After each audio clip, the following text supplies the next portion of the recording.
Well, joining us for the discussion, we do have the Senior Executive Officer in the Department of Human Resources at the Federal Ministry of Works, the man himself who has been pushing the narrative and therefore says as a whistleblower, he is actually faced with a lot of victimization. We do have Martins Oghenerhoro Richard Atijegbe. Welcome.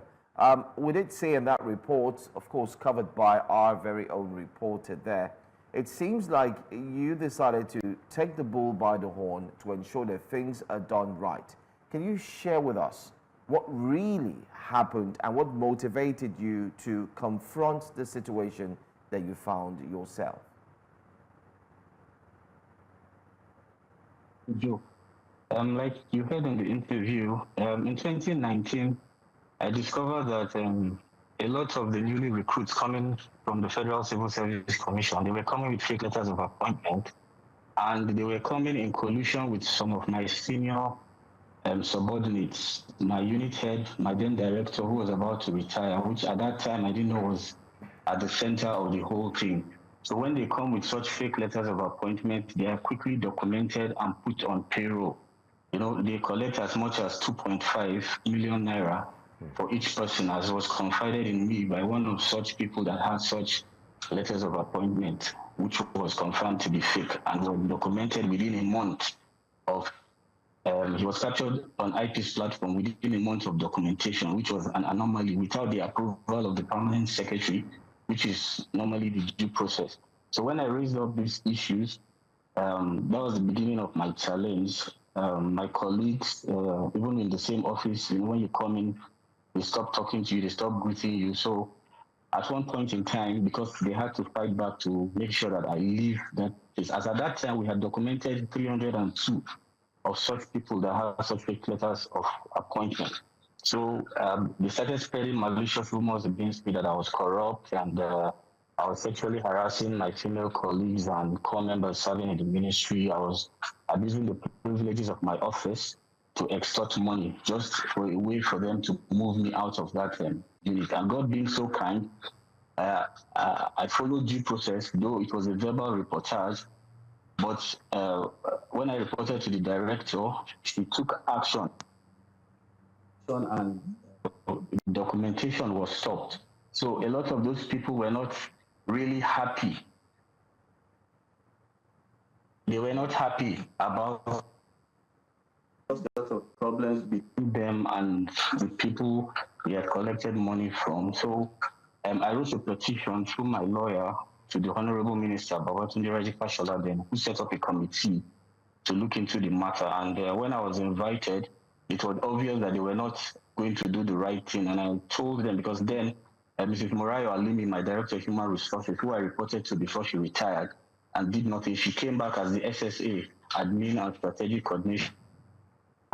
She was at the head of the whole thing, and she tried to use her position in that committee to manipulate other committee members against me. Because this is the committee report that they released in 2020. Now, if you go through this committee report, you'll see that they are talking from both sides of the mouth.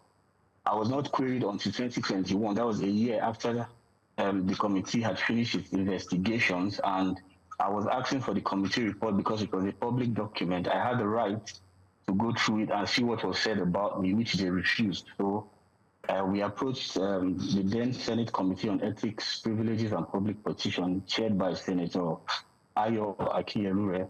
We were summoned. The then acting permanent secretary, Engineer Yemi came, Director of Human Resources, Mbaike Chuk, and the same Mrs. Morayo Alimi, claiming she was representing the minister. So they gave us all opportunities to say our bit, and I said mine, and they couldn't defend anything, because even at that time, even to the junior cadre recruitment, the level 6 downward, they were recruiting without waiver from head of service. You know, the thing became so bastardized. You see engineers, because what was most striking about some of those people, the higher data processing officers, their cadre is not domiciled in Ministry of Works. We admin officers and other categories of staff, our cadre is domiciled in the office of the head of service. So when the Civil Service Commission recruits based on vacancy declarations that we do every year, they send them directly to the office of the head of service, where they are documented and posted to different ministries. But these people, they are posting letters originated directly from the Federal Civil Service Commission, mandating them to come and resume in the Federal Ministry of Works, which was not the process. We had other cases of engineers, civil engineers, builders that also came with such fake letters of appointment. Another striking one was that of one so-called engineer, Kenneth Ode, who came in 2019 with an appointment letter of 2014. So in the course of my interactions with him, because I was a schedule officer then, when I saw the letter, I met my unit head, Mrs. Bossede Franklin, on Monday, and I showed her the letter. This person cannot be documented because his employment letter stated 2014, whether it was genuine or not. But we're in 2019 and he's coming for documentation, and you authorize that we document him. I can't, in good conscience, document such a person because if anything happens, I'll be the one to go for it. She collected the letter and asked me to go. And later I discovered that my colleague was given the same person's file. He documented the person. So the next day when I came, they asked me to propose the internal deployment. I categorically refused that. I couldn't do that because this person's letter, though he was recruited in 2019 and 2014, we're in 2019, and he's coming with a posting circular from head of service. Head of service does not post engineers to the Ministry of Works. Head of service only documents them. If they are posted, they come from Civil Service Commission direct, because Federal Ministry of Works is their full office. And judging by the date on this letter, it's stated by the public service rules that 2 months after an employment is given, if the person doesn't take it up by signifying in writing, it has elapsed. This is almost 4 years. You know, so she made a comment that he that digs a pit shall fall into it. And I told her I've not digged any pit. I couldn't fall into it. So I left. The guy later traced me, got my number somehow and called me, and he wanted to see me. So I told him what about. He said it wasn't something that we could discuss on phone. So he traced me down to my area in Kubo where I stayed. I met him at a fast food. I asked him to switch off his phone and we discussed. So he opened up to me how he actually got the employment. And at that time, the company he was working with his brother, they had a contract in the Niger Delta. But when President Buhari took over in 2015, all those contracts were cancelled. So things were not easy. Having a wife and 3 children, he needed to come back. So they told him to come and plead with me that I'm the one that is the opposition to his documentation, that if he could speak to me and I could agree that everything would be all right. I told him that I couldn't possibly turn a blind eye because it is against my conscience, that if they want to document you, they should go and do that, but they should bear in mind that he's going to have issues. So these were the things I raised when I met the new director that came, Mrs. Isan Iwara, and I showed her evidences of this. And she told me that when she was in petroleum, similar things happened, and she used a strategy that curtailed it, and she was going to implement that strategy, which she stopped documenting and ordered that we re-authenticate even the ones we have documented that had authentication letters. Now, this cabal of people, they are not only in the Ministry of Works, they have colleagues in the Federal Civil Service Commission that help them get authentication letters for these candidates. Okay, because at that time, I do understand that you've escalated this issue up until the assembly, right? You've taken it to the assembly, right? All right. So what was we've been to the ICPC, EFCC, but unfortunately, they've not been able to do anything up till today. So even recently, we submitted a fresh petition to the ICPC, and we are still waiting for them. This is 3 months on to invite us. Okay, so what do you want in all of this? What are you looking at in all of this? What do you want exactly to achieve with all of this? Because we do understand the story, but what's your goal?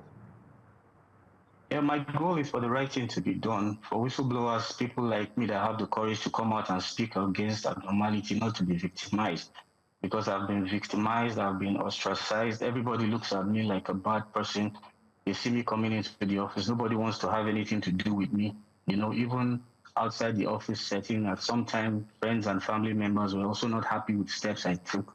Everybody was saying that, why did I have to put my mouth in it? I should have looked the other way around. So I'm just looking for justice. I've been denied my promotion 2 consecutive years in a row. Now, this is the 3rd year, and I've been told that I will not be sitting for it, that I had to go and beg the Director of Human Resources, Alhaji Abdullahi Aliyu, for him to allow me. And I felt I could not go and beg him because I can't be under his mercy. What I did was right. I did it in public interest, not for any personal good. So if I am being victimized by the same people, then the powers that be should look into it, because in this report, there's so many abnormalities. I was not the only person that was recommended for disciplinary action, but they didn't discipline any other person. They covered the director IPs, they covered my unit head, they covered even Mr. John Omini Ipi, who was the one that took those files to the IPs for them to be captured, without due process. This is the document here, which was signed by the committee members. They tendered this as evidence in 2022 when we went before the Senate Committee on Ethics and Public Petitions. So I want this thing to be looked into afresh so that my name can be cleared, because they've subjected me to public odium and ignominy. So I want this matter to reach the people that have the power to call them to order, because the House of Reps has summoned the PAMSEC, the Honorable Minister and Director of Human Resources, consecutively 3 times for a public hearing. They refused to come. The 4th time, they sent a Deputy Director Legal who came and didn't even know what he was actually saying, because he was pushing the box saying Federal Civil Service Commission had the power. The thing is, what did they do? Did they follow due process? Even in the query they gave me, did they follow due process as stipulated by the public service rules? Because when I responded to the query and asked for a copy of the petition, they never responded from 2021 till date, if I actually exonerated myself or not. But they went ahead to have a senior staff committee, which the minister approved. And they said they made allegations that I broke the oath of secrecy. They said so many things, which they don't have any form of documentary evidence, just to push their case to have me dismissed, because Mrs. Morayo swore to me at the committee hearing then that she was going to frustrate me, that since I didn't want people to stay in the job, I will also not have a job. So I'm calling them out, the powers that be, because I wonder why the Honorable Minister, since he took over, my lawyers have written to him to look into this matter, and up till today, he has done nothing about it. Which means he's enabling them, because his SA Media, one barrister, Uchenna Odi, is saying that my allegations are false. If my allegations are false, why don't you come out with your documentary evidence and challenge what I'm saying? This is a committee report from the Federal Ministry of Works. It was signed by them. This was not done by me. So if I have this evidence and other documentary evidence to back up my claim, they should also come out and say what they have to say. Why have they refused to come to the National Assembly? He was a former senator. He was a governor for 8 years. As the former senator, he knows the rules. Being invited into the National Assembly, he chaired committees, and if people he invited didn't come, how would he have felt? What steps would he have taken? But in my case, probably they feel I cannot do anything to them. I'm the son of no one. So that's why they feel they could do whatever they want to do. So justice must be served in my case. Even if I'm going to be the sacrifice for the reforms necessary in the public service to take place, I don't mind. I've suffered a lot, me, myself, my family, psychologically, emotionally. It's not been easy, but by the grace of God, I'm still standing. And I hope that justice will be done at the end of the day, because I have confidence in the present committee that are looking into it, the Committee on Public Petitions of the House of Representatives. All right. The House is currently on recess, and thank you for being brave and upright and upstanding in your resolve. And we really hope that this comes to a conclusion in your favor. We need to encourage Nigerians to speak the truth. Yeah.